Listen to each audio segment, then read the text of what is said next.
Hi అండి. ముందుగా మన ఇంటి వంటకు స్వాగతం సుస్వాగతం. ఈరోజు బెల్లము నువ్వులు అవిసె గింజలతో ఉండలు ఎలా తయారు చేయాలో కావాల్సిన పదార్థాలు మీకు చూపిస్తున్నాను. నువ్వులు 1 కప్పు, అవిసె గింజలు 1/2 కప్పు, బెల్లం 1/2 కప్పు. ద్వారగా వచ్చేదాకా వేయించుకోవాలి. చూడండి, చక్కగా వేగిపోయి మంచి కమ్మటి వాసన వస్తాయి. ఈ అవిసె గింజలు కూడా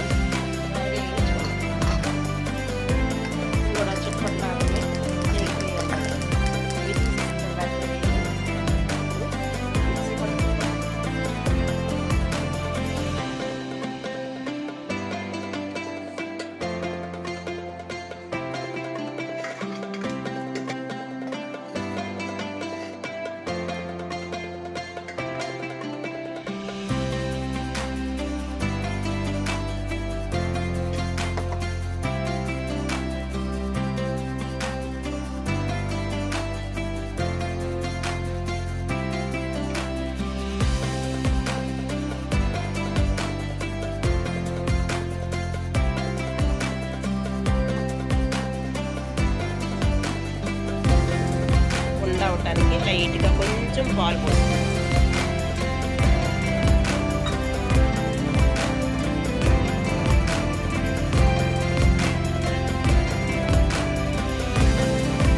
బెల్లము, అవిసె గింజలు, నువ్వులతో చేసిన వంటలు ఇవి ఆరోగ్యానికి ఆరోగ్యము, బలమైన ఆహారం, ఐరన్ ఫుడ్ అన్నమాట. ఇవి చిన్నవాళ్ళ నుంచి పెద్దవాళ్ళ వరకు అందరూ తినచ్చు.